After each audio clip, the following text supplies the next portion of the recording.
Hello there, everyone. You know who I am, ET Templar Supreme Misfit Professional Dipshit. And before we get into this reaction opinion video, special thank you to the fleet captains for backing and supporting this channel and being a part of a very small community and quite frankly, giving me a reason to make money doing what I love and quite frankly, giving me a reason to live. So let us jump right into this shenanigans by this gentleman here. I'm not going to be a total dick in this, so it appears he used to serve in the Air Force. So thank you for your service, sir. But that's about as nice as we're going to get. So let's hit play. I want to just leave this short. It's 4 minutes. We'll do this before 5. Guys, don't forget, it's we the people, okay? Isn't it funny how leftists and Democrats all of a sudden give a shit about the Constitution and the rights of Americans when their guy's not in office? It's real funny how that's really situational when it comes to them. But they can use that to suppress your freedom of speech, freedom of religion, and your Second Amendment to gun rights. But now all of a sudden they're constitutionalists and give a shit about our rights. Now that, Trump has been elected, of course. We have executive order coming out 13848, right? It's going to be implemented. It's been out. Donald Trump helped create it. And it's going to come back to bite him in the ass because what it does is it says how we have to proceed when we realize that there has been outside interference. So he's going to bring this up and not mention it. And he's going to front load it with some gaslighting bullshit. So we are going to listen to audio of what this Executive Order 13848 is. And let's take it away, RoboSlut. Executive Order 13848, titled Imposing Certain Sanctions in the Event of Foreign Interference in a United States Election, was issued by President Donald Trump on September 12, 2018. So he was right there on that. But that's the only thing he was correct on. Key points. 1. Purpose. The order aims to address and prevent interference in U.S. elections by establishing a framework to identify, respond to, and impose sanctions on individuals or entities involved in such interference. 2. Reporting and assessment. After any U.S. election, intelligence agencies, e.g. the Director of National Intelligence, must assess whether foreign actors attempted to interfere. Within 45 days of the election, a report is submitted to the President outlining any findings. 3. Sanctions. If foreign interference is confirmed, the order authorizes the US to impose economic sanctions, asset freezes, and restrictions on individuals or organizations responsible. 4. Scope of interference. The EO defines interference broadly, including cyber attacks, disinformation campaigns, or other actions aimed at influencing election outcomes or undermining public confidence in elections. Kind of like the Steele dossier. You guys remember that, where elements of our government bought a bullshit dossier by a man named, I think it was Jonathan Steele, a intel agent in MI6 or MI5, which was a file of absolute bullshit, and the media ran with it and as truth when it turned out to be all lies and bullshit. This isn't the only case of misinformation on the side of the left, but that's the key one that's, sticks out to me, as well as all the other supposed rape and sexual assault allegations, which are all lies. 5. Accountability. The order emphasizes holding foreign actors accountable and protecting U.S. election integrity. Notice how it said foreign actors accountable, and how it mentioned investigating groups and sanctioning various groups if they were interfering in elections. And notice how at the end of this it says nothing about sitting presidents being persecuted, because believe it or not, foreign actors will act on the behest of other politicians without them saying anything. And that's not really election interference. The earliest case in point I could use is when Vladimir Putin endorsed Kamala Harris.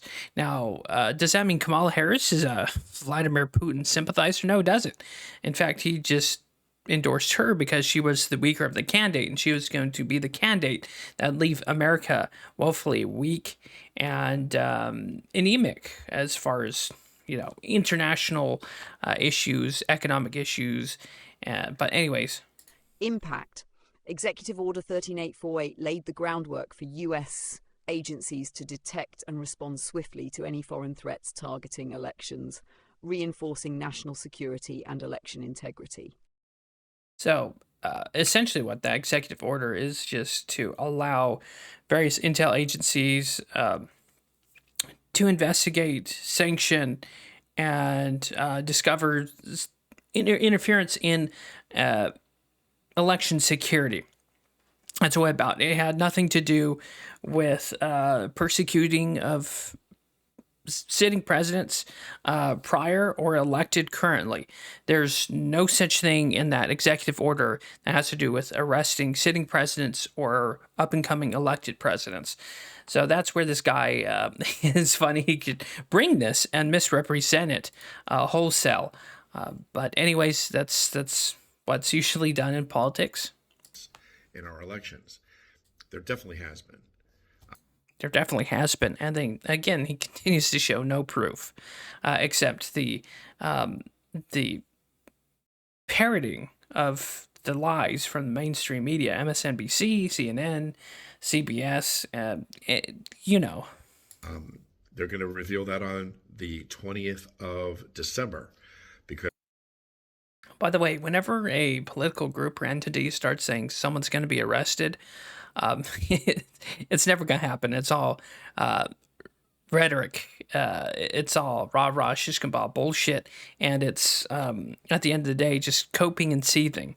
That's what this guy's doing. Is he's huffing on the copium of the idea that, lock him up. as 45 days from November 6th brings us to December 20th, which is 6 days from today. So this coming Friday. So have a great weekend. Do your laundry.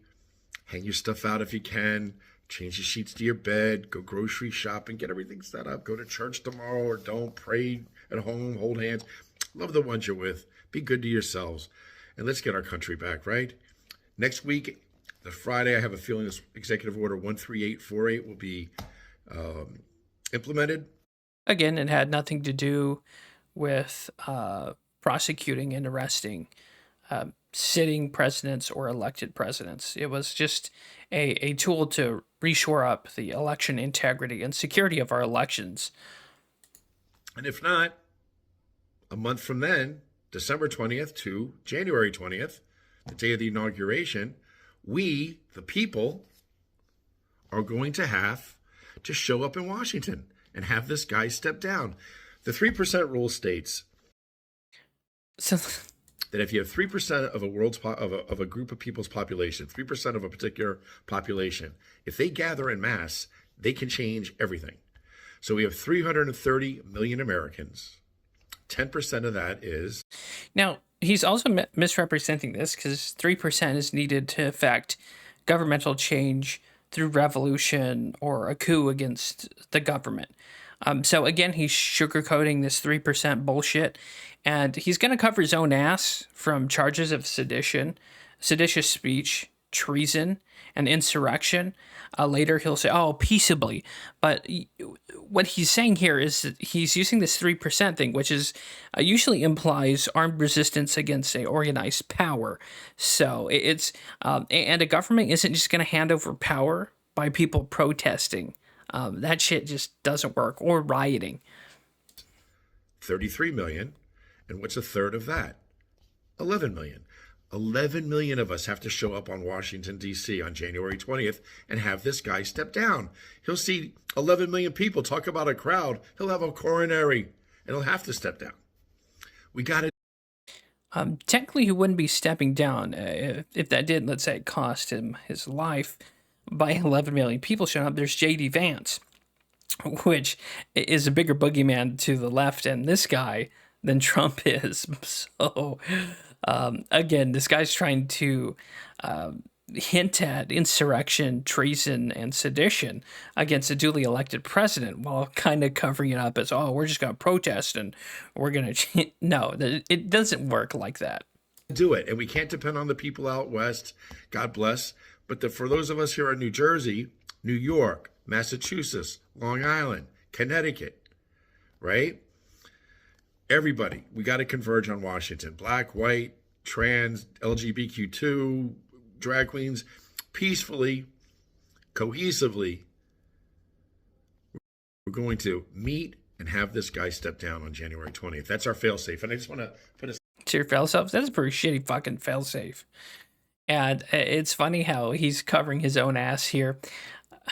It's funny to hear him sugarcoat and insinuate sedition, insurrection, treason against a duly elected president, and it kind of sugarcoats. Oh, we're just gonna hang around DC. We're gonna bang on some drums and shout, and then the so-called Nazis or fascists that have been elected are just gonna step on down when they see 11 million people. I bet you can't even get 100,000 people mobilized. And the funny thing about this is this guy's insinuating civil upheaval when this boomer right here, he probably has a pension through the military. And if he's locked up in jail or there's charges or maybe ends up, in legal hot trouble, that evaporates pretty clearly. Whereas if this gentleman here stirs up a whole bunch of young dipshits and violence does break out, they'll be the ones paying for it as he sits in his nice home in Connecticut while everyone else pays a price. We saw this with January 6th when Nick Fuentes was saying disregard the police, disregard the barriers, and people did, and they were arrested. And a whole lot of J6ers had 100 to 500 day stints in federal prison where they didn't even get a court date. Most of the J6ers haven't gotten a court date. So this guy would tell his own people, the leftists upriver, just as well. This is why when you're listening to people, always be in mind that these political figures, whether you're right or left, are going to put their own safety and security first. So when they're mentioned about mobilizing against the government for this, that, and the other, remember that none of these guys are going to put the skin in their game. You're going to be the poor, dumb, manipulated schmuck that goes down there and violence does break out, and you'll be the one sitting in a federal penitentiary without getting a due process and your Fifth Amendment rights refused and a political prisoner, but life will continue on for the other people. So just keep that in mind. And again, this guy here is not going to do he isn't going to do shit. He's a pensioner. He's 61 years old, which he says himself in this video. But let's continue. Smile on your face, because I don't know if you remember, but I'm 61, and in the 70s, watching cartoons on Saturday morning, provide for the common defense of the United States. On TV, you'd be watching Scooby-Doo. Scooby-Doo was over. You had to get dressed and get outside at 10, and Sorry, the rest of that was just him going down boomer memory lane. to stay outside all day. Your mother was cleaning. She was making dinner. She didn't want it's 8 minutes now. I'll try to keep these shorter, but just smile, man. Donald Trump is going away. Have a great weekend. Donald Trump isn't going fucking nowhere. And let's just say, hypothetically, that a whole bunch of people showed up in DC. And let's say, even if you could manage to, you do your little display and things turn violent. You're not going to overthrow Donald Trump. He's got Secret Service protection. There's 3 detachments of ass-kicking Marines that can be there on site. That's if you manage to get past all the Capitol Police, and even then the National Guard can be mobilized in an instance where then all the people, the insurrectionists, seditionists will be rounded up and thrown in prison, where then you will be political prisoners like the J6ers, and I highly doubt your side would pardon anybody. And not only that, this guy mentions Connecticut, New York, Rhode Island, Long Island, and he tends to forget that there's the Mason-Dixon line. And anyone south of that, you have the Appalachians, you have Texas, you have the South. And this guy thinks that they would be able to do this without reciprocity or without people, defending a duly elected president, Donald Trump. So it wouldn't be an incidentless situation where they just show up and Donald Trump steps down. So again, Trump isn't going anywhere. Hopefully not. But this guy again, we're seeing this Q boomer conspiracy kind of be contagious, and now it's infecting the left, like this guy. And it's funny to hear him mention the 3% and to try and mention peaceful resistance in air quotes while mentioning violent 3% uprising. And he says, oh, we got to peaceably assemble. Well, you don't overthrow perceived tyrannical governments or oppressive regimes by, again, banging up on drums, singing Kumbaya, and shouting on bullhorns. It just doesn't work like that. And to anyone on the left who follows this guy, if violence does break out, you'll be the one answering for your crimes. You'll be the one answering for the trespassing charges. And if it isn't one giant glow-in-the-dark Fed operation, you're going to be left holding a bag where you will be, again, set in federal prison without due process, without your Fifth Amendment rights, to a jury by your peers, and to, see your accusers. And so the leftist extremes out there, you guys need to be careful too, because there's charlatans in your camp who will stir you up and rouse you into doing things. Well, you will be paying the price, and the people who agitated you into doing this will be scot-free and safe none the wiser without them taking it as a sacrifice. So in closing to this long-winded political bullshit video, I think America is in a current civil war right now. It's just not armed militias on armed militias, or so far feds versus rebellion, or seditionist, treasonous insurrections, whatever you want to call it. What we're seeing is a kind of shadow civil war, I'll call it that, because it's not exactly no armed resistance publicly, but with the assassination of that healthcare CEO worker, I think we're in sections of a civil war where it's going to be tit for tat assassinations and homicides and murders. Because recently, if you guys don't know the news, some nutcase killed 3 people and showed up at Nick Fuentes' house. And he had a .22 caliber handgun, and he had a crossbow, and he's waiting outside Nick Fuentes' house. There's ring footage of him knocking on the door, calling for Nick Fuentes. So there's open, active crazies out there on the left and on the right that are probably looking to assassinate, murder, or commit homicide. So it's not going to be like organized, blood in the streets moments, but I think there's going to be individual or maybe even group assassinations or targets or attacks, and it'll be on that level, I think, because most normal people aren't going to commit vast acts of murder for politics, because no one wants to face death penalty or be in prison for the rest of their life. So that keeps most of us in check.